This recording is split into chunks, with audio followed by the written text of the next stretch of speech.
Chers internautes, bonjour, bienvenue pour ce 121e Sitrep sur la Syrie en compagnie d'Aïssar Midani. Aïssar, bonjour.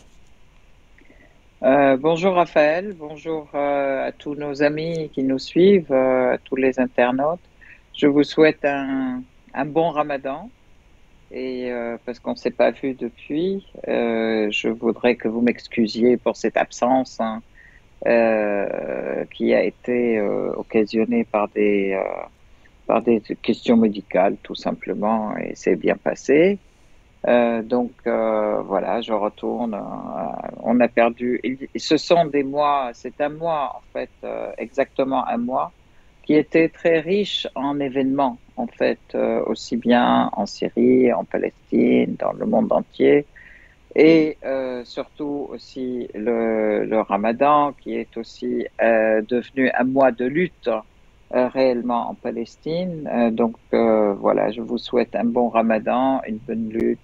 Et puis, je voudrais de cette plateforme aussi annoncer toute ma solidarité avec le peuple palestinien qui se bat vraiment pied à pied, qui se bat avec à main nue contre l'armée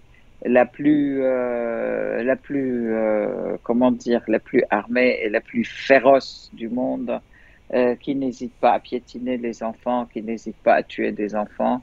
Ce mois qui a commencé par la lutte et qui continue, par la lutte, il a fait déjà 90 victimes palestiniennes, victimes entre martyrs et blessés. Juste parce que les Palestiniens veulent garder leur tradition d'aller faire la prière dans la mosquée Al-Aqsa, de se réunir aussi pendant le Ramadan. Et là, c'est l'armée israélienne qui est en état d'alerte générale, qui s'attaque justement aux personnes qui font la prière, aux personnes qui vont dans les différents endroits pour être avec leur famille pendant ce mois du Ramadan. Violation de domicile, arrestation, agression dans les rues, dans les villes. La ville de Jénine a été envahie, mais bien défendue par ses habitants, par les militants palestiniens. La ville de Tolkarem, pareil. Bethléem, c'est pareil.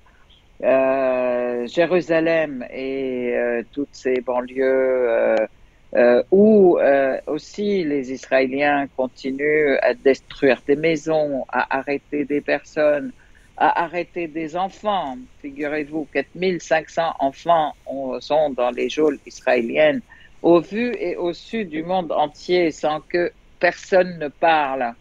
Les médias complices, les médias occidentaux complices de tous ces crimes, complices du crime que l'armée israélienne tire avec des armes à feu contre des enfants de 12 ans, de 13 ans, de 14 ans. Hier, un martyr de 14 ans a été accompagné donc à sa tombe. Il faut, je ne sais pas ce qu'il faut pour que les médias mainstream puissent se réveiller et puissent aussi plaider, transmettre les informations concernant la vérité, concernant la réalité de ce qui se passe en Syrie. Alors, concernant cette montée en grade en Palestine, pardon. Ouais, en Syrie en Palestine, aussi, on avait compris. Mais merci de rectifier.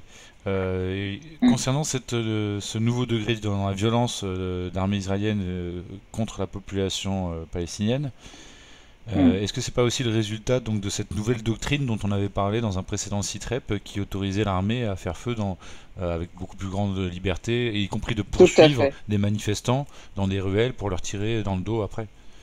Tout à fait, tout à fait. D'ailleurs, avec ou sans raison, parce qu'ils tirent sur n'importe qui déjà.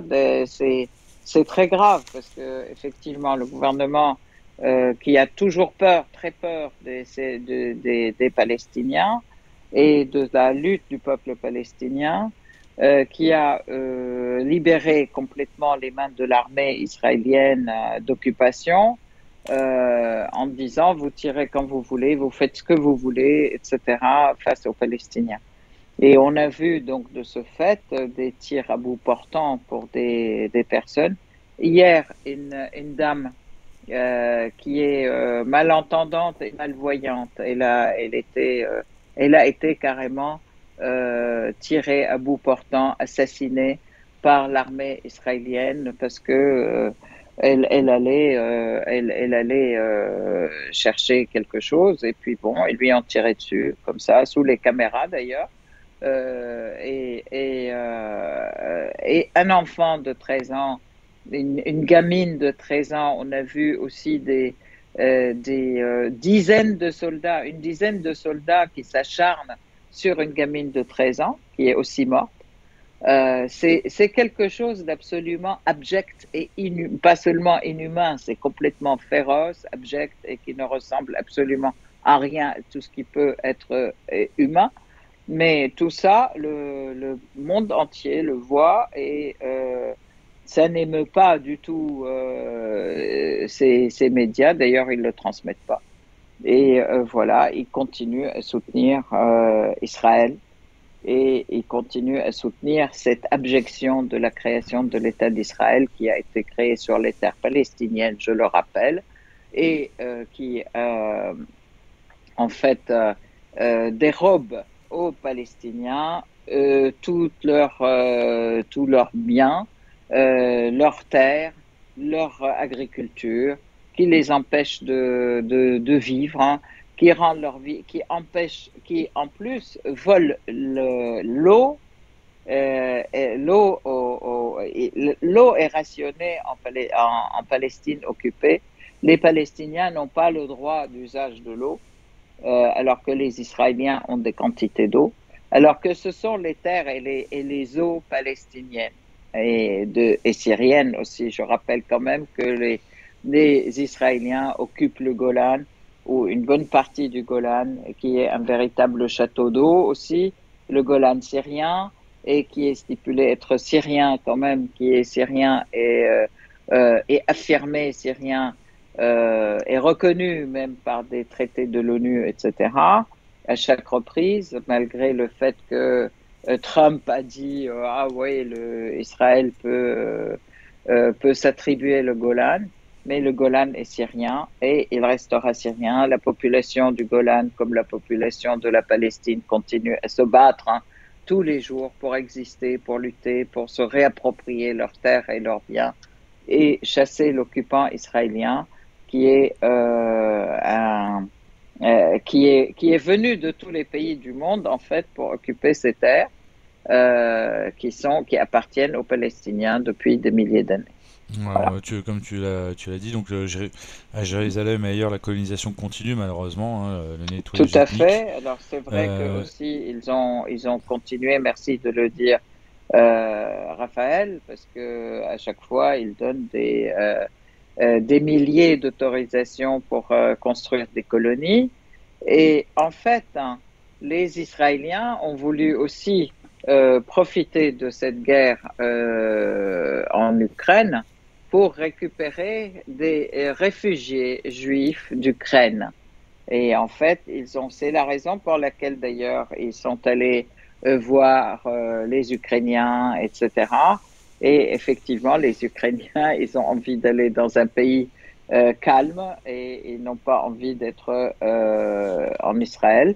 Mais l'État d'Israël, effectivement, l'État d'occupation israélien, qui est donc il met le tapis rouge là aujourd'hui pour accueillir des Ukrainiens qui quittent des Juifs d'Ukraine pour qu'ils viennent en Palestine occupée, remplacer d'ailleurs les milliers de colons qui aujourd'hui effectuent le mouvement inverse, en fait, qui quittent Israël pour retourner dans leur pays d'origine, donc la France, l'Angleterre, les États-Unis, etc., parce qu'il ne fait pas bon vivre dans ce pays. Ils n'ont plus confiance dans la protection de l'armée, ils n'ont plus confiance et ils ont peur parce qu'ils découvrent aussi à quel point cette horreur que produit tous les jours l'armée israélienne, ben, ça ne durera pas et que la fin d'Israël approche. Alors justement, donc là, il y a eu encore récemment la mosquée Al-Aqsa qui a été occupée par des colons, enfin on va dire plutôt des juifs orthodoxes ultra extrémistes en fait, qui font des rites de Mhm, conversion du lieu pour qu'il devienne non plus un lieu de culte musulman mais juif, en tout cas à leurs yeux. mhm, Euh, Bien sûr protégé par l'armée, hein, comme tu me le rappelais en préparant mhm. cette interview. Mais en face, il y a quand même une unité des différentes organisations palestiniennes qui se met en place. Et il y a eu notamment la journée de l'épée d'Al-Quds. Est-ce que tu peux nous parler de ce que toi tu t'entrevois? Tu parlais de peut-être un possible soulèvement à venir. Mhm. En fait, justement, ces exactions israéliennes contre le peuple palestinien font que les Palestiniens montrent encore plus et de détermination à défendre leur pays et à récupérer leur indépendance et à mettre les colonisateurs dehors. Effectivement. Je rappelle que le Ramadan dernier, l'année dernière, le mois du Ramadan a été un mois de lutte aussi qui s'est soldé par le succès de la résistance palestinienne, en fait, par sa victoire, je dirais, ou une victoire ponctuelle mais importante, hein, de la résistance palestinienne où l'ensemble du peuple palestinien s'était uni, quel que soit, malgré les volontés de division des Israéliens qui divisent entre les gens de la Cisjordanie, les gens des territoires A, des territoires B, des territoires C, etc. Ça, c'était comment dire, les divisions occasionnées par Oslo, par les accords d'Oslo, et que ça aussi, c'est en fait, plus aussi les territoires occupés en 48, les territoires occupés en 67, etc.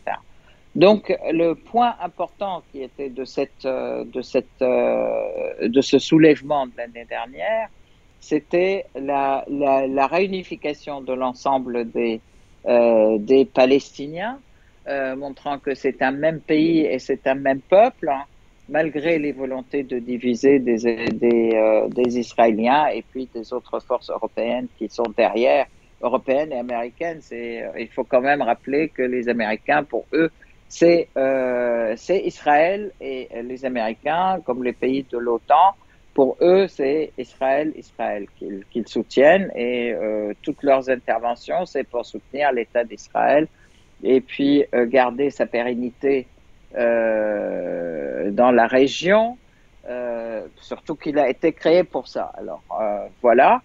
Donc tout ceci, c'était l'année dernière et c'était très très bien. Cette année, on part justement sur les acquis de l'année dernière. La résistance palestinienne se fait dans les rues, se fait dans les prisons, se fait partout, et même au point que malgré les divisions qui sont entre les différentes organisations palestiniennes, bon, là, ils se sont tous réunis à Gaza et ils dirigent effectivement le mouvement populaire.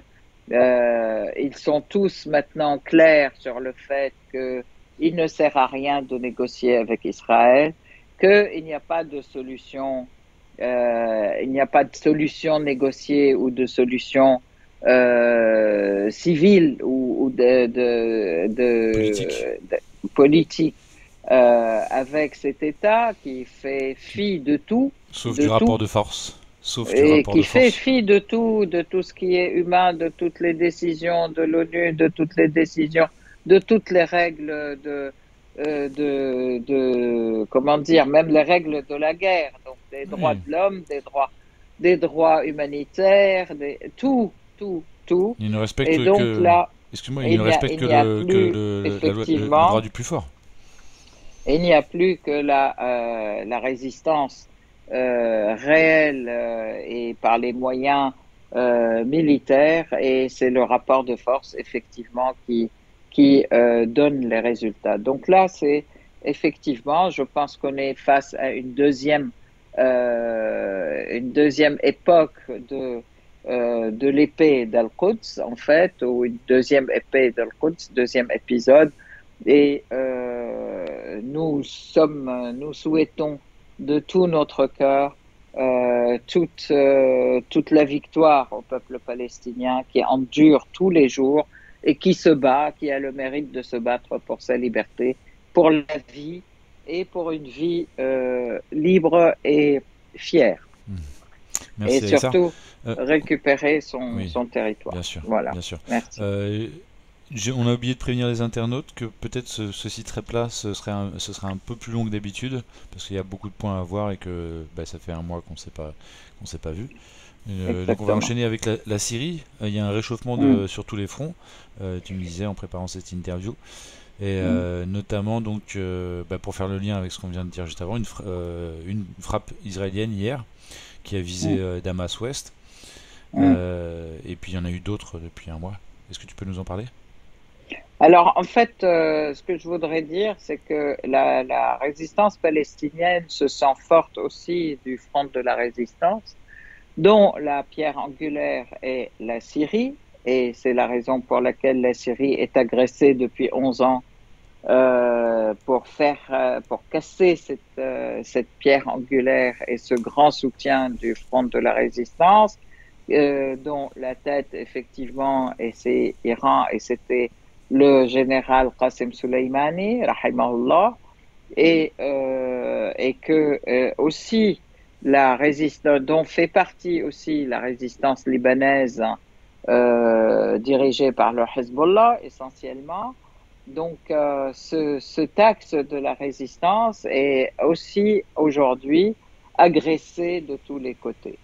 Alors, premièrement, effectivement, les agressions contre la Syrie, on a vu la dizaine de feux, là, depuis 2011 jusqu'à maintenant, les dizaines de milliers, voire les centaines de milliers de terroristes qui ont été dépêchés du monde entier pour sévir en Syrie et pour inverser les concepts et puis commettre des massacres, les mettre sur le dos du peuple, du gouvernement syrien, les mensonges, on a vu tout en fait déferler, les mensonges, les attaques chimiques. Je voudrais vous dire quand même que ce gros mensonge, il revient à chaque fois qu'il y a des rapports à l'ONU, à chaque fois c'est toujours le président, le Assad qui tue son peuple, hein. Et d'ailleurs, je fais une petite parenthèse, on voit exactement le même scénario En contre Ukraine? la Russie en Ukraine, à la fois au niveau de la propagande, à la fois au niveau des actions, même au niveau de l'Ukraine. On a vu que le massacre de Poutcha a été mis sur le dos des Russes, alors qu'il a été commis par les forces Azov Ils utilisent d'ailleurs, nazies. ils n'ont pas beaucoup d'imagination, ils utilisent le même terme qu'ils avaient utilisé pour Bachar al-Assad à Damas, c'était le boucher. Bachar avait Ouais. été affublé du terme de boucher de Damas, et là donc c'est le général russe qui a mené l'offensive sur, Absolument, ça c'est aussi une sur guerre Boutcha qui a propagande. été effectivement Ouais. accusé d'être le... Ah, il y a une perte de vidéo, est-ce que tu es là toujours? Tu m'entends? Ouais, là ça y est, ouais. Ok, Ouais, ok, c'est bah, je un fais une coup de petite fil qui coupure est là. à Hum, 19 minutes. hum, Donc effectivement, donc c'est le général russe qui a mené l'offensive sur la Boutcha qui a été affublé cette fois-ci du qualificatif de boucher. Il me semble d'ailleurs que c'est le général russe qui avait mené l'offensive sur Alep, hum. me semble-t-il. Euh, Je- voilà, petite parenthèse. Ouais, donc de Mais toute c'est façon, toujours les mêmes termes, c'est toujours les mêmes c'est toujours ficelles, la même rengaine. pratique hein, Ouais. de mensonge, de bataille médiatique pour inverser les rôles, et qui continue à mentir et qui continue à faire des massacres hein, qu'ils mettent sur le dos des autres, hein. Mais aussi, c'est aussi faire oublier l'histoire du pays et inverser les Inversion, concepts, en fait, inversion accusatoire, bien sûr. inverser. Voilà. Inversion accusatoire. C'est-à-dire que ceux qui sont avec le gouvernement en Syrie, c'était eux les collabos. Et alors que là, aujourd'hui, en Ukraine, ceux qui sont avec les Russes, on les massacre, hein, alors que ils sont ravis que les Russes viennent les libérer de ces hordes nazis qui les persécutent depuis 2014 et qui ont fait 16 000 morts. Mais c'est-à-dire que là, pour l'instant, 16 000, effectivement, 17 000 morts. les vidéos qu'on peut voir sur les Donc, réseaux sociaux à Issar, c'est plutôt des vidéos de soldats russes prisonniers par certaines unités ukrainiennes extrémistes qui les abattent froidement ou qui les torturent quand ils ne les torturent pas purement et simplement. Et alors qu'on voit pas ce genre de vidéos à l'inverse de soldats russes. Je veux pas dire que ça n'existe pas, mais on a l'impression que c'est quand même plutôt effectivement du côté ukrainien qu'on fait des exactions en masse, malheureusement. Et puis surtout, l'attitude oui, suspecte oui, des c'est médias. ça. Ce sont les Ukrainiens qui font les Donc c'est exactions en masse. Ouais. l'inversion accusatoire. Mais surtout, ce que j'ai envie de dire par rapport à ton propos, Aïssa, ce que ça m'a fait penser, c'est que c'est l'attitude extrêmement suspecte des médias qui, plutôt que de prendre le temps de vérifier une information, vont se jeter tout de suite comme des chiens sur un os pour dire « Ouh là là là là, c'est sûr, il y a un massacre ici, et c'est sûr, c'est les Russes qui l'ont fait. » Alors qu'on sait très bien que la première victime d'une guerre, malheureusement, c'est la vérité, en plus des victimes civiles, bien sûr. Et donc les médias occidentaux devraient s'armer de prudence. Or là, on voit bien qu'ils ont un parti pris, mais complètement évident, et qu'ils se jettent sur la moindre rumeur, encore une fois, comme des chiens sur un os. Bah, en Syrie, c'était pareil. C'était le moindre truc. C'était certainement le gouvernement qui l'a fait. C'est l'armée syrienne qui l'a fait, etc. D'ailleurs, ça continue pareil. Jusqu'à maintenant, les mensonges, comme je parlais des attaques chimiques, hein, et des casques blancs. Les casques blancs, aujourd'hui, ils ont été recyclés. Ceux qui ont agi et sévi en Syrie, ils ont été recyclés. Ils sévissent en Ukraine aussi contre les Russes. Et puis, ils disent que c'est les Russes qui utilisent les armes chimiques contre les Ukrainiens. D'ailleurs, ces scénarios ont été déjà comment dire, dénoncé par les Russes à l'ONU. Russes, par la Russie, parce qu'ils voyaient effectivement la préparation de ces scénarios d'attaque aux armes chimiques faits par les casques blancs. Alors, Je rappelle aussi que les casques blancs ont été créés par par le service MI6 britannique, hein, et que Gérard Lemesurier a été aussi un agent du MI6 qui est le chef de ces casques blancs, mais qui a été tué ou qui s'est suicidé il y a il y a 2-3 ans, 2 ans je crois. Mais donc parce que je pense qu'il avait trop de choses, il en savait trop. Alors du coup, c'est vrai que c'est souvent au départ, voilà. Donc ça peut être une fast flag operation, donc une opération sous faux drapeau pour accuser l'ennemi, hein, toujours ces trucs-là soit de massacre, soit d'utilisation d'armes chimiques. Mais des fois on en a preuve ou des éléments de preuve, mais des fois on ne le sait pas, on a un doute simplement. Mais en tout cas c'est toujours une rumeur au départ, une rumeur qui devient dans les médias un fait avéré, un fait avéré. La rumeur devient un fait avéré par une faillite journalistique totale.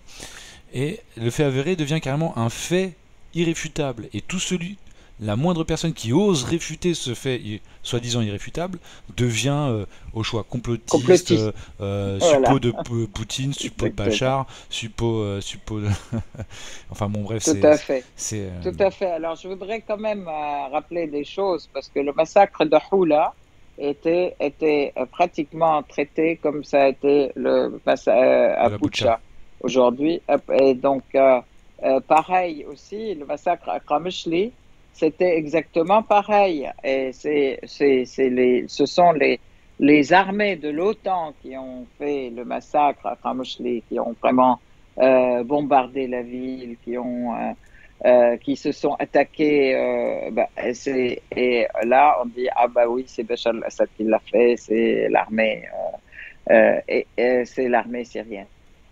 Donc en fait, comme je disais, c'est en fait exactement les mêmes scénarios qui sont repris et c'est exactement aussi la même pratique qui est faite, la même pratique de mensonge médiatique systématique, la même pratique de propagande contre et en même temps d'ailleurs la même pratique de sanctions, de retrait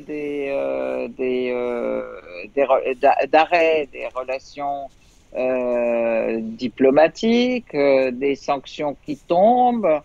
En France, ils ont même arrêté des représentations de musiciens russes et de cantatrices d'opéra russes. Et c'est complètement incroyable à quel point ça va. Et puis aujourd'hui, en fait, les États-Unis mettent l'accent sur le fait, mettent le paquet pour que tous les pays européens boycottent les denrées occidentales, notamment, Russe. pardon, boycottent les denrées russes, Mhm. notamment tout ce qui est énergétique, le gaz, le pétrole, le blé, etc. Et d'ailleurs, oblige l'Europe à acheter plus cher les mêmes denrées énergétiques à partir de chez eux, à partir des Américains. Donc, les Américains veulent vendre euh, leur énergie, leur pétrole, leur gaz, De etc., schiste, au bien sûr. triple prix et au triple prix, quadruple prix aux Européens qui, aujourd'hui, profitent d'un échange avec la Russie pour ces mêmes denrées à un prix très correct. Alors justement, je voulais On parler revient à la série. des sanctions, Mm. puisqu'on est parti sur l'Ukraine. Oui. On peut dire un mot En sur les... fait, les liens entre Bah l'Ukraine et oui. la Syrie, je crois qu'on va faire le va-et-vient Donc systématiquement. les sanctions Mm. contre la Russie que tentent d'imposer les États-Unis, tu parlais de l'Europe, mais il y a beaucoup de pays dans Mm. le monde qui ont refusé ou qui continuent de refuser ce diktat américain. Et ça me fait penser justement à la fameuse phrase du Exactement. Pakistan, de l'ancien président pakistanais qui a dit nous ne sommes pas vos esclaves à cette occasion. Exactement. Il a dit cette phrase il y a Exactement. quelques semaines, on en avait parlé l'autre fois, mais depuis il n'est plus président. Exactement. Le président Imran Khan du Pakistan, alors que le Pakistan était effectivement un des alliés des Américains, des grands alliés des Américains, mais en fait, bon, lui, c'est quelqu'un qui est pour la souveraineté nationale, qui est fier de son pays, qui ne veut pas accepter effectivement le diktat américain. Et depuis, donc, ils ont fomenté contre lui des troubles dans l'Assemblée nationale, d'ailleurs, qui ont demandé à ce qu'il démissionne. Et il a été démissionné, effectivement. Ceci dit, je voudrais dire quand même, c'est une victoire ponctuelle pour les Américains parce que il est très massivement soutenu par la rue. Des millions de personnes manifestent pour le soutenir et qui sont complètement en désaccord avec le fait qu'il démissionne et qu'il soit remplacé par quelqu'un d'autre. Donc, Mhm. à mon avis, c'est un coup qui leur reviendra sur la figure aussi aux Américains. Un deuxième point, en fait, effectivement, l'avancée aussi au niveau euh, comment dire, des accords, des discussions avec l'Iran, parce que effectivement, les États-Unis font pression sur l'Algérie, sur le Venezuela, sur l'Iran pour fournir aussi leur pétrole aux pays qui font le boycott de la Russie. Bien sûr, là, les Iraniens, bon, de toute façon, là, ils sont en plein pour parler de discussions sur le nucléaire iranien. Et tant que ce n'est pas signé, de toute façon, ils ne sont pas du tout d'accord pour traiter d'autres choses avec les Américains. L'amitié iranienne, russe, est stratégique. Ils affirment qu'elle est stratégique et qu'elle continuera à être solidaire. De la même manière, bon, bien sûr, les pays comme le Venezuela, l'Algérie, etc., ils ont aussi refusé ce diktat américain qui se traduit par des pressions, des troubles à l'intérieur, etc. ce qu'ils appellent la force, comment dire, les forces fines. Voilà. Donc, euh, donc, en fait, les Américains sont en train de perdre, mais ils sont toujours forts aussi, malheureusement, de leur aussi alliance avec les pays d'Europe, d'Union européenne et puis de l'Europe. Alors, pour en revenir à la Syrie, de ce fait, on voit effectivement, je voudrais parler du rôle de la Turquie. La Turquie joue un rôle qui est un pays de l'OTAN, sachons-le. On le sait quand même depuis, et pas seulement n'importe quel pays de l'OTAN, c'est quand même une grande base de l'OTAN dans la région du Moyen-Orient, la Turquie. Par contre, la Turquie, elle essaye de prendre de plus en plus de liberté, je dirais, et de large par rapport aux États-Unis. Ils se sont rapprochés de la Russie. Ils ont avec la Russie le contrat concernant le South Stream, en fait, effectivement, un gazoduc qui passe par la Turquie aussi pour alimenter l'Europe. Euh, Ça a été effectivement commencé, la construction a commencé, l'accord avait eu lieu avec la Russie. Les Américains pèsent un peu sur la Turquie, appuient la Turquie pour aussi s'éloigner de la Russie. Mais dans ce conflit ukrainien, enfin ce conflit, oui, dans ce conflit ukrainien, la Turquie s'est présentée comme étant un, Un médiateur possible. un médiateur, voilà, un médiateur pour faire la paix entre l'Ukraine et la Russie d'un côté. Et puis, de l'autre côté, bien sûr, elle tend la main à Israël, qui elle aussi s'est présentée pour faire l'intermédiaire, disons, ou le médiateur entre la Russie et l'Ukraine. Euh, Pendant ce temps, en fait, que la Russie est occupée avec l'Ukraine, ils pensaient tirer aussi les Turcs. La Turquie pense tirer profit de la situation en Syrie, ce qui fait que depuis que l'opération militaire en Ukraine a commencé, les Turcs bombardent en Syrie toutes les bombardent les Syriens, bombardent les villages syriens, l'armée syrienne et Mais tu disais qu'ils bombardaient également les FDS, si je me trompe pas. voilà. Alors, oui, effectivement, ils bombardent des villes et en fait, ces villes s'opposent, mais aussi en même temps, ils bombardent FDS. Pourquoi? Les FDS, les forces dites démocratiques, dites syriennes, parce que ceux-là, ils sont, selon le plan américain, doivent être des séparatistes kurdes, doivent créer un État séparé ou une partie de la Syrie séparée de la Syrie d'un État kurde.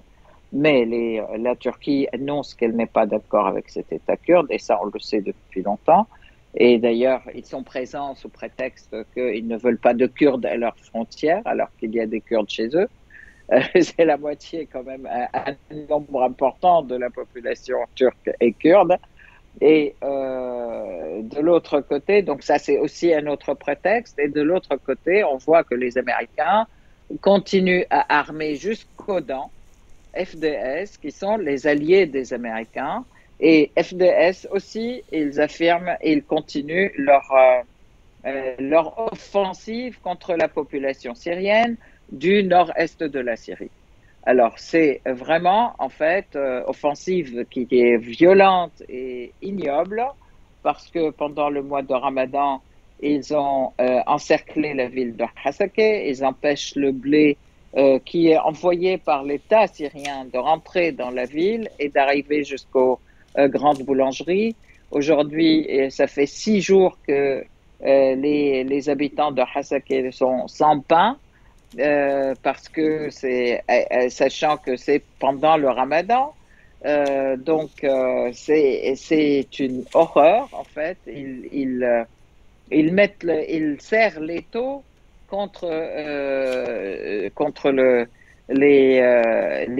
l'ensemble des Syriens qui sont à Hasakeh et continuent aussi à violer leur domicile, à voler leurs biens, à voler leurs céréales, leurs récoltes. En même temps, les Qassad et les CFDS, ils continuent aussi à piller le pétrole et le gaz syrien dans les différents puits qui sont dans le nord-est de la Syrie, autour desquels les Américains ont fait d'ailleurs, ont mis des bases, des bases militaires pour piller.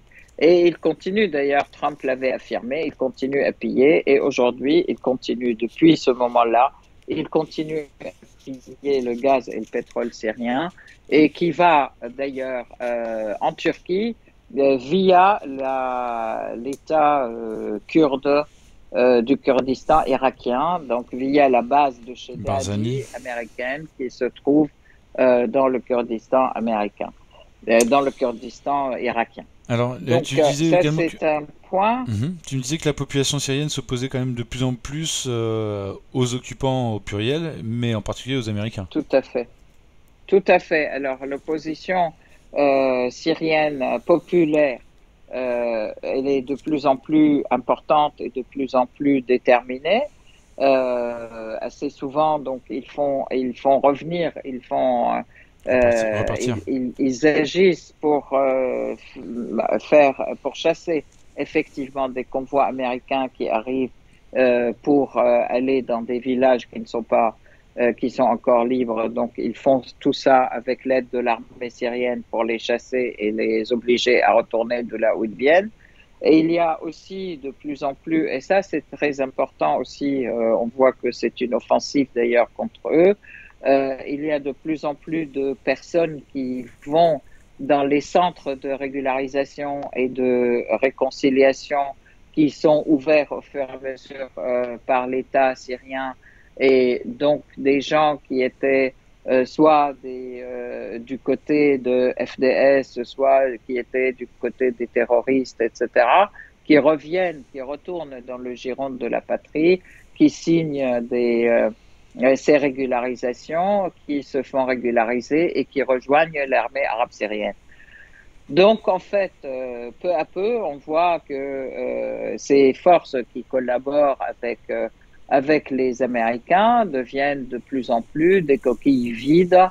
C'est de cela que les Américains ont peur et donc ils accentuent effectivement l'agression contre ces gens-là aujourd'hui, contre leurs terres, contre les tribus. En fait, ce sont des tribus arabes qui se battaient aux côtés de Qassad. Alors, Point que Daesh a été réactivé, tu me disais aussi en préparant cette interview dans la région à différents points, et il s'attaque aussi au FDS, pas uniquement à la population syrienne. Ce qu'il faut savoir, effectivement, alors je ne sais pas si vous vous rappelez encore, mais on va le redire, il y a eu une sorte de fuite d'éléments de Daesh qui a été organisée il y a un mois, un bon mois.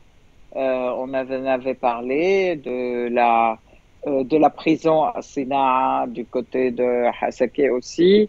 Et les Américains ont bombardé, ont soutenu cette fuite par des avions Apache qui ont tiré sur l'armée arabe syrienne qui allait justement pour les attraper, où ils ont détruit les bâtiments de l'université de Frat.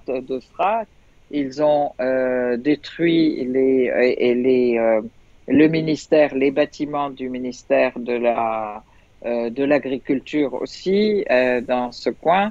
Parce qu'ils avaient découvert avant, en fait, que les États-Unis avaient distribué par le biais de USAID du grain empoisonné qui empoisonne aussi la terre. On n'en avait pas. Et que c'est justement ces laboratoires et ces centres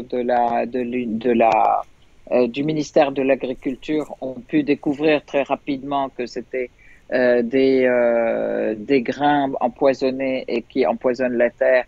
Et ils ont demandé donc à les fermiers et puis les paysans de surtout ne pas ni le manger, Ni le semer. ni le planter, ni planter ces grains. Donc voilà, et là et en fait ces éléments de Daesh ont été libérés. Une partie a été transportée aussi en Ukraine Mhm. via la Turquie et d'autres ont été amenés dans la base d'Alten qui se trouve sur les frontières syriennes, et, jordaniennes et irakiennes, la base américaine d'ailleurs, Alten, et qui ont été à nouveau réentraînés et entraînés aux nouvelles armes, etc. Et à nouveau relâchés. Donc, on se demandait à ce moment-là où ils allaient être relâchés. Certaines ont été retrouvées en Libye et en Syrie, ils ont été réactivés aussi. Donc là, on voit des attaques de Daesh du côté de Deir ez-Zor, du côté de Palmyre, du côté de Al-Mayadine et du côté de Boukamal. Donc en fait, sur l'ensemble des frontières aussi syro-irakiennes. Donc tout ceci est très important à voir dans le cadre de cette offensive nouvelle générale des États-Unis et de leurs alliés, en fait, dans le monde, mais aussi, surtout, dans la région, qui empêche effectivement comment dire, qu'il y ait en Syrie, entre la Syrie et l'Irak, un passage sain et sauf, alors que tous les efforts ont été mis là-dessus, qu'il y a une crise, ils ont occasionné une crise politique importante en Irak qui fait que l'armée ou comment dire, les forces américaines devaient quitter puis la fin de l'année dernière, la fin 2021, ils devaient partir complètement. Et là, ils ont créé des troubles par le biais de leurs alliés, de certains partis qui sont alliés dans le gouvernement irakien et qui ont fait qu'ils ont, comment dire, ils se sont élevés, je dirais, contre le Hashd Sha'bi, qui est aussi une force importante de la résistance irakienne, qui fait partie du front de la résistance, donc là on chauffe on bombarde partout en Syrie aussi, et voilà Israël qui répond présente aussi par les bombardements d'hier justement, et un autre bombardement. Je voudrais dire quand même que pratiquement tous les 15 jours il y a une agression israélienne contre la Syrie,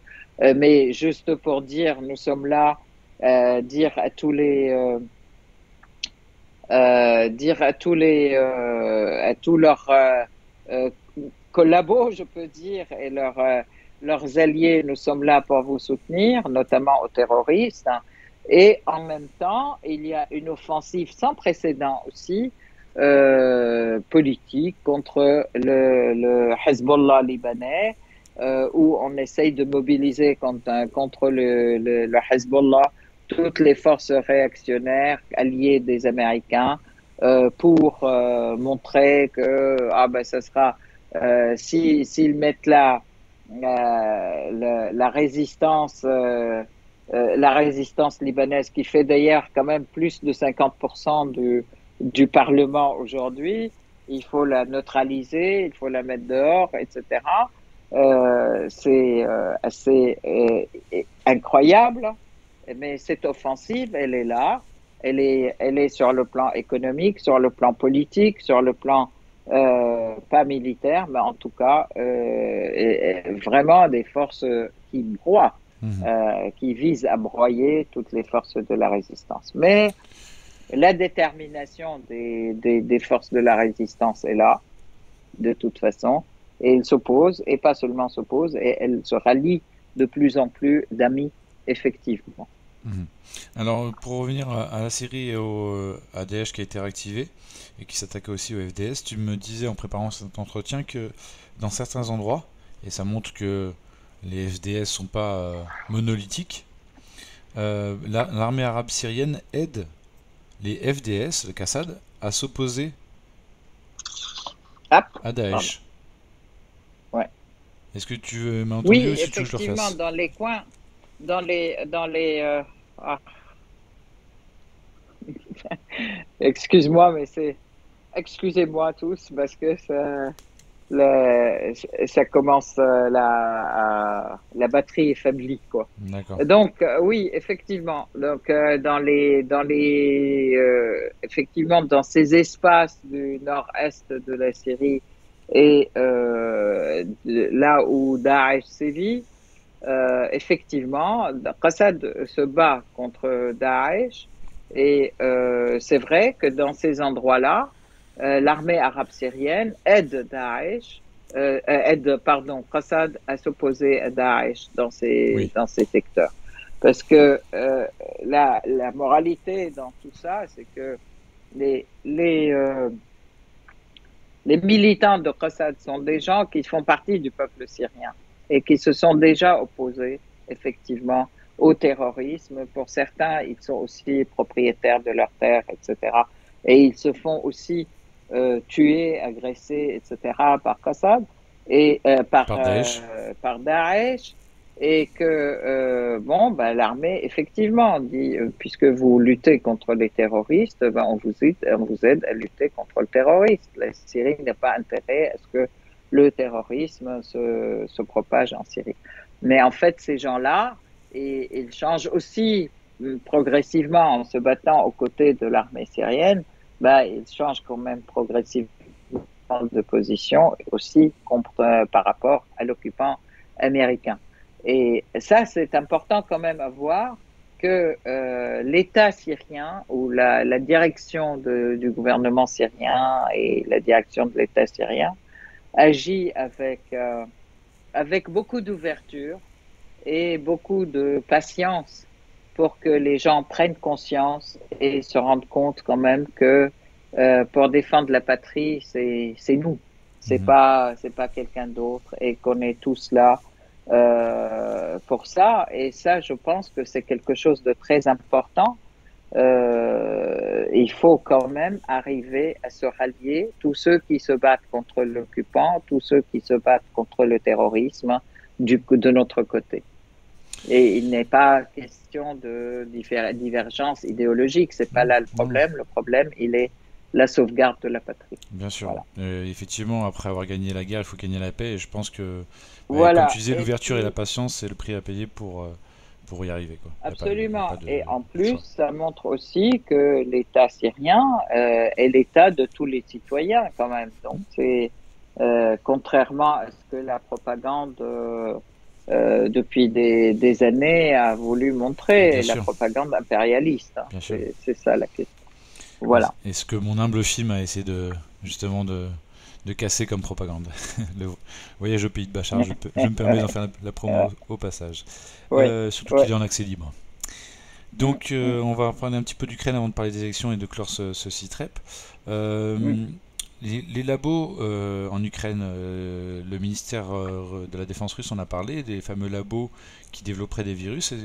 Il y a eu des choses assez inquiétantes qui ont été annoncées récemment. Est-ce que tu peux nous en parler, notamment cette histoire de drone?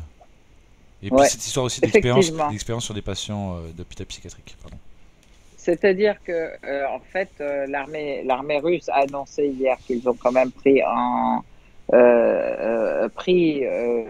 le contrôle de plusieurs de la du attends, c'était euh, la grande ville, le port, C'était le dans la port région de de Kherson. oui, c'est ça. Le port, alors déjà, l'armée russe a pris possession de Mariupol, Mhm. du port de Mariupol. Hier, c'est ce que tu me disais. Et dans le port, voilà, Ils ont c'était annoncé ça hier. hier. Avec tout ce Ils qu'il ont faut, annoncé évidemment, ça on hier. cite des sources du ministère russe. On le rappelle pas à chaque fois qu'on parle de sources militaires de quelques pays que ce soit, mais il y a forcément un petit peu de propagande ou beaucoup de propagande, quel que soit le pays. Donc on prend ces allégations avec des pincettes, mais de fait l'armée russe, bon, Non, beaucoup moins que... ils ont pris le Oui, oui, contrôle, oui, non? C'est je ne ça? dis pas qu'ils n'ont Oui, pas pris, mais quand on parle oui, de toutes les informations délivrées par le ministère russe, quel que soit le oui. ministère de la Défense, quel que soit le pays, on peut se douter qu'il y a toujours une part plus ou moins grande de propagande. Je ne dis pas qu'elle est grande dans le cadre russe, mais je dis qu'il faut toujours prendre ces informations avec des pincettes, toujours. Oui, C'est oui, juste ça que je rappelle. oui.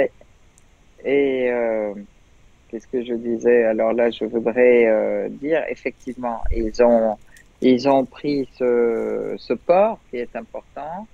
Ils ont pris aussi contrôle de la région de Kherson. Et c'est là qu'ils affirment qu'il y avait effectivement, ils ont découvert en fait des drones qui sont chargés de produits bactériologiques prêts à être diffusés dans les airs. Et ça, c'est quelque chose d'important. Donc Et c'est puis une trois autre drones en tout, hein, déclaration, trois drones qui ont été trois découverts, grands drones, mais oui, ça ne veut pas c'est dire des qu'il n'y en a pas drones plus. il parlait de, je sais pas, de 3 mètres ou Mhm. 30 mètres, je sais plus, des drones de 30 mètres peut-être. Mais bon, à vérifier. Oui, et Donc puis ça, c'est une information à suivre. c'est vrai qu'avec Euh, avec des armes biologiques, il n'y a pas forcément besoin d'avoir 10 000 drones. On a bien vu que un petit virus échappé d'un laboratoire ou d'un pangolin pouvait mettre à voilà, mal la planète entière. Donc tout effectivement. à fait. Donc ça, c'est un côté. Bon, et il faut quand même, je rappelle que les Russes ont dénoncé le fait qu'ils ont trouvé 60 laboratoires aux frontières en Ukraine, aux frontières qui s'étalent aux frontières de la Russie, qui fabriquent des virus qui provoquent des pandémies, Mhm. des épidémies, et c'est vraiment de la guerre bactériologique avancée. Ça d'une part. Et puis d'autre part, et qu'ils en ont détruit 30. Ils ont détruit 30 de ces laboratoires.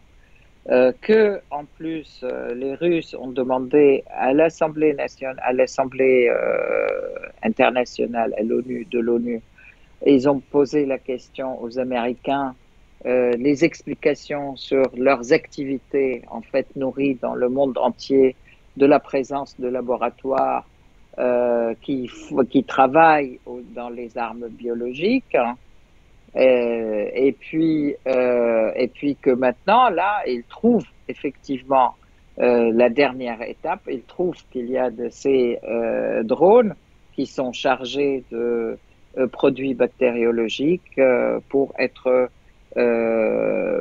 distribués dans les airs. Hein. Voilà. Et là-dessus, ce sont preuve après preuve qui montre que toutes ces activités criminelles américaines et qui sont en violation du traité de la non-prolifération des armes biologiques et nucléaires. Donc voilà, moi je ne sais même pas s'ils avaient signé ces traités parce que je sais qu'ils n'ont jamais signé les traités de non-prolifération des armes nucléaires, les Américains, et ils n'ont jamais signé les traités de non-prolifération des armes chimiques non plus. Mais Et puis ils ils ont se dénoncé permettent, certains traités qu'ils avaient signés, par exemple sur les missiles voilà, balistiques, et ils avaient signé, puis après exact, et ils ils se les ont permettent dénoncés. toujours de dire, Finalement, ah non. ben ça c'est des armes biologiques, ce Oui. sont des armes nucléaires, il faut désarmer, ça ce sont des armes chimiques, c'est interdit, etc. Alors qu'avec Donc en Hiroshima et fait, Nagasaki, c'est quand même eux qui ont peut-être massacré le plus de civils d'un coup avec des armes interdites. exactement, c'est toujours le monde qui agit en deux poids, deux mesures. Les Américains, moi j'aimerais bien qu'on puisse les traîner aussi dans les tribunaux internationaux pour massacres contre l'humanité, pour pour les guerres qu'ils ont menées contre les peuples, pour des guerres d'extermination, pour les guerres d'extermination dues aux sanctions qu'ils imposent à tous les pays du monde comme ça pour affamer et faire mourir de froid tout un tas de pays. Moi, je dis en l'occurrence pour la Syrie.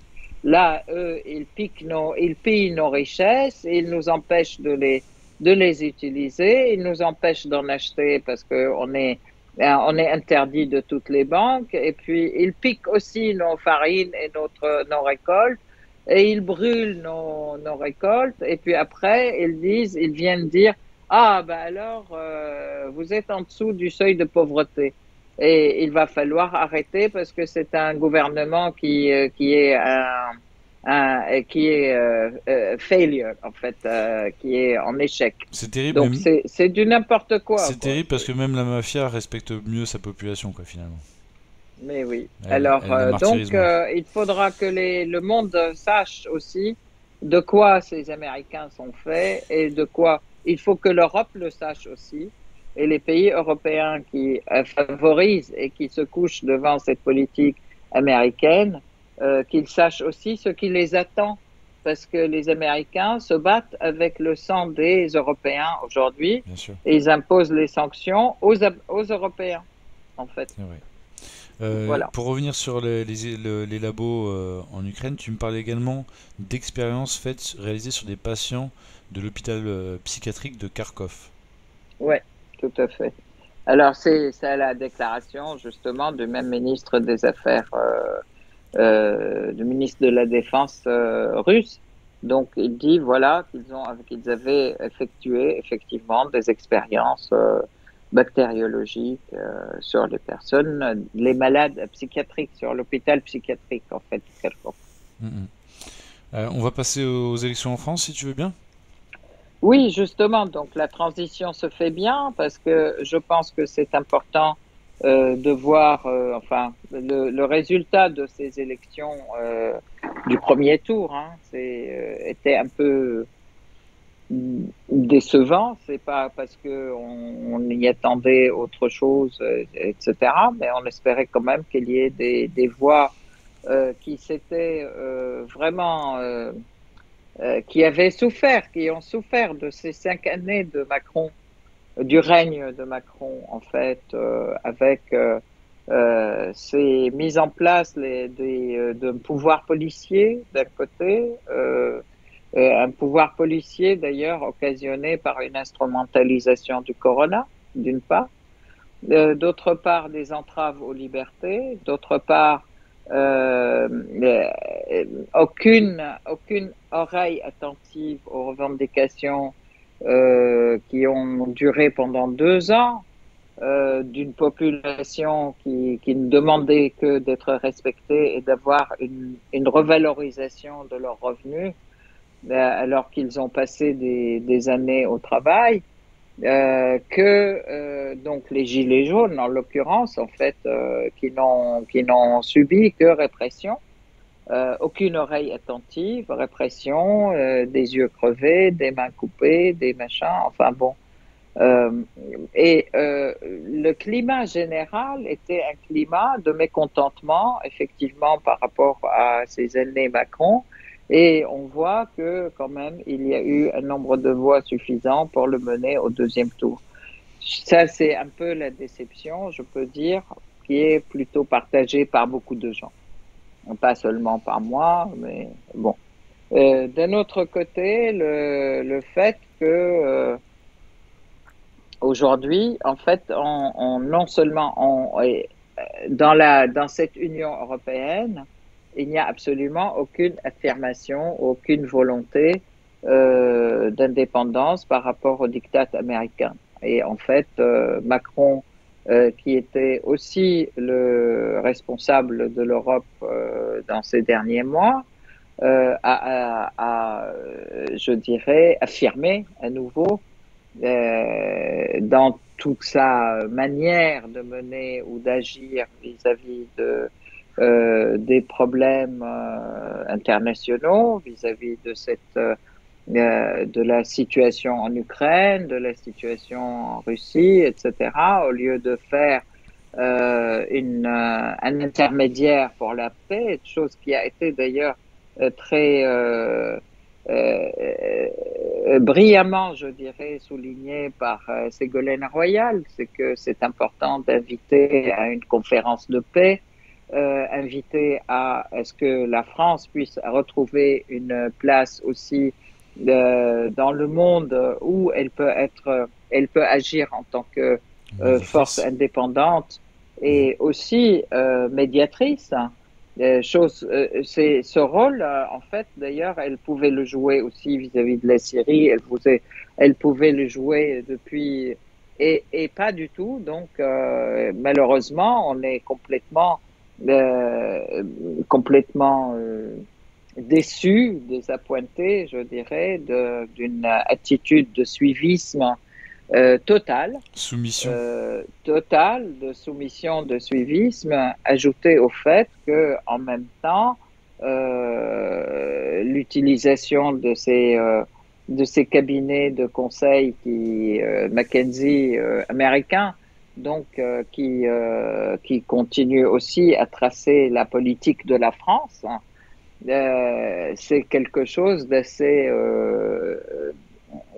déplorable, je veux dire, pour la France. Donc ça, ces points sont importants à voir.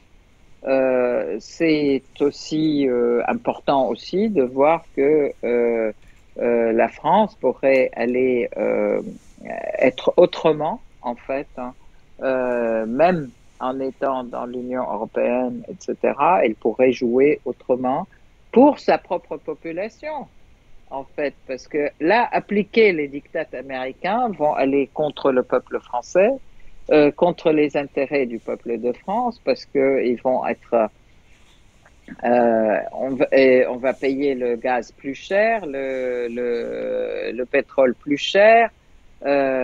Appliquer des sanctions contre la Russie, ça revient à se tirer une balle dans la tête, je dirais. C'est aussi une suicidaire, aussi bien pour la France que pour tous les Européens.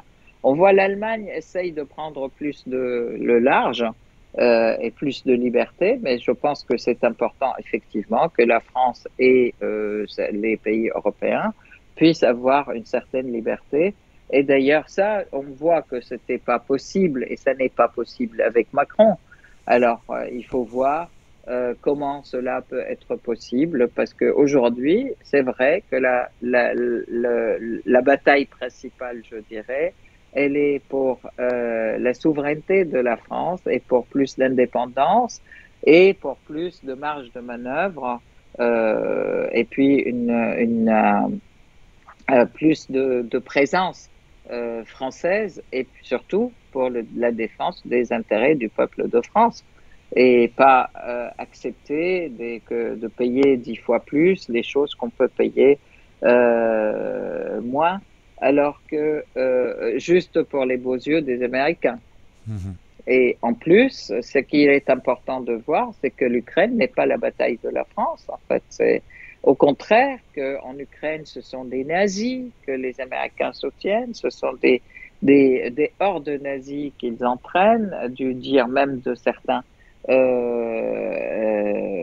officiers américains qui ont entraîné ces gens. Ils disent ce sont des nazis que nous avons entraînés. Et donc, bon, ça me paraît quand même très bizarre que la France, qui s'est battue contre l'occupation nazie, qu'elle vienne défendre des hordes nazies en Ukraine face à la Russie. C'est à la Donc, fois bizarre et pas si voilà. bizarre que ça, puisqu'elle a aussi aidé Al-Nosra et bien d'autres par le passé je sais pas si on peut, dans l'horreur, si on peut dire quel est le pire. Donc bref. Ok, oui, de toute façon, d'ailleurs, c'est bien que tu évoques Al-Nosra parce que là, effectivement, cette vague anti-islamique, anti-musulmane, etc., qu'on voit, qu'on retrouve dans les propos de certains candidats à la présidence, hein, bah, viennent du fait, effectivement, que la France a été connivente et a accueilli et à travailler avec, effectivement, les terroristes, comme Al-Nusra, comme Daesh et autres, dont elle se sert aussi bien en Syrie, en Libye et ailleurs d'ailleurs, même au Liban. En fait, c'est effectivement la France fait partie des pays qui ont soutenu, créé, soutenu et à la fois financièrement, militairement et même par des armes les terroristes qui ont été recrutés pour elle par l'Arabie saoudite, Ouais, les terroristes on peut dire wahhabites, que, et le Qatar, pour hein, résumer, je dirais n'oublions que pas. la France, depuis De Gaulle, elle a jamais été toute blanche non plus. Hein, on va pas être des anges, des angélistes. Ouais, Par contre, exactement. clairement, depuis Sarkozy, elle est tombée du côté obscur de la force, pour reprendre les termes de Star Wars. Mais vraiment, quoi. Mm, Et y a tout plus à de fait. limite aux actes abjects dans l'ombre et avec proxy interposé. Bref, Mm, pour tout terminer sur à les fait. élections en France, ben moi je vais pas donner mon point de vue parce que sinon on est reparti pour une heure de débat. Ouais. Et Non, ça mais fait. je pense que c'est intéressant de voir quand même où se trouve le combat principal. Et ça, c'est à chacun ayant été éclairé comme ça, c'est à chacun de choisir, je pense. En Mais son âme et euh, conscience, bien sûr. c'est important. C'est Exactement. important d'éclairer ses points de vue. Voilà. Merci beaucoup pour ces éclairages, Aïssar, et pour ton analyse et toutes les informations que tu nous as livrées pendant ce site rep. Et Merci beaucoup. je te dis à dans 2 semaines. Merci aux internautes pour votre fidélité. Et puis Aïssar, je te souhaite une bonne convalescence d'ici là. Merci beaucoup et merci à tous. Merci à toi aussi, Raphaël. Et puis, bon Ramadan et bonne fête après du carême. Et surtout, joyeuse Pâques, parce Joyeuse que là, Pax, on arrive au dimanche. dimanche de Pâques. Et à cette occasion, je voudrais vous dire que les églises en Syrie aussi sonnent les cloches, non seulement de Pâques, mais le dimanche qui précède, c'est le dimanche des Rameaux. Donc, ça a été effectivement, je vous souhaite à tous bonne fête et tous les Syriens aussi et tous les Palestiniens parce que à Jérusalem, il y a aussi des églises importantes aussi, à Bethléem, l'église de la Nativité. Donc, je souhaite à tout le monde joyeuse Pâques et bonne fête du Ramadan. C'est très significatif que ces fêtes soient en même temps cette année. Mhm. Voilà. Merci Aïssar, à bientôt. À bientôt.